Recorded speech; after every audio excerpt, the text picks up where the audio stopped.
সরাসরি যোগ দিচ্ছেন আমাদের সহকর্মী সাইফুর রহমান মিরন। মিরন, যাত্রীদের দুর্ভোগ কেমন দেখছেন?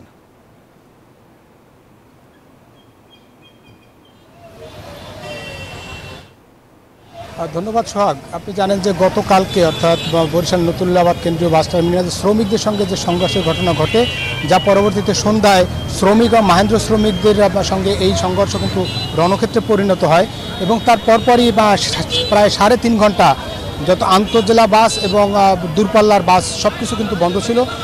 রাত 9:30 পর 10:15টার দিকে দূরপাল্লার বাস চলাচল শুরু হলেও যে আঞ্চলিক যে বাসগুলো সেগুলো কিন্তু বন্ধ রয়েছে এবং এই বাস বন্ধ থাকার কারণে আজকে সকাল থেকে যারা বিভিন্ন উপজেলায় জেলায় যাবেন, যারা কর্মজীবী মানুষ, তারা কিন্তু চরম দুর্ভোগে পড়েছেন।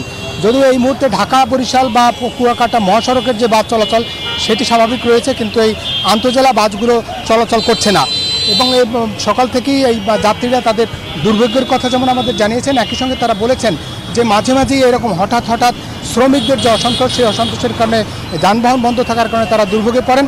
এবং আমরা যেটা জানতে পেরেছি, মূলত যেভাবে বলা হচ্ছে শ্রমিকদের বা গাড়ির কারণে এই হামলা হয়েছে, আসলে ঘটনাটা সেরকম নয়। মূলত বাস টার্মিনালের আধিপত্য বিস্তারকে কেন্দ্র করেই এই ঘটনাটা ঘটেছে এবং দুই পক্ষের মধ্যে, অর্থাৎ আওয়ামী লীগের দুই পক্ষ এই বাস টার্মিনাল দখল নেওয়ার জন্যই মূলত শ্রমিকদের উস্কে দেওয়া হয়েছে এবং তারপর মাহেন্দ্র শ্রমিকদের সঙ্গে এই হামলার ঘটনা ঘটে এবং পরবর্তীতে পুলিশ এটি নিয়ন্ত্রণ করলো। এখন থমথমে অবস্থা আছে, তবে নিয়ন্ত্রণ করার ফলে এখন পরিস্থিতি কিছুটা স্বাভাবিক হলেও আন্তঃজেলা বাস চলাচল করছে না।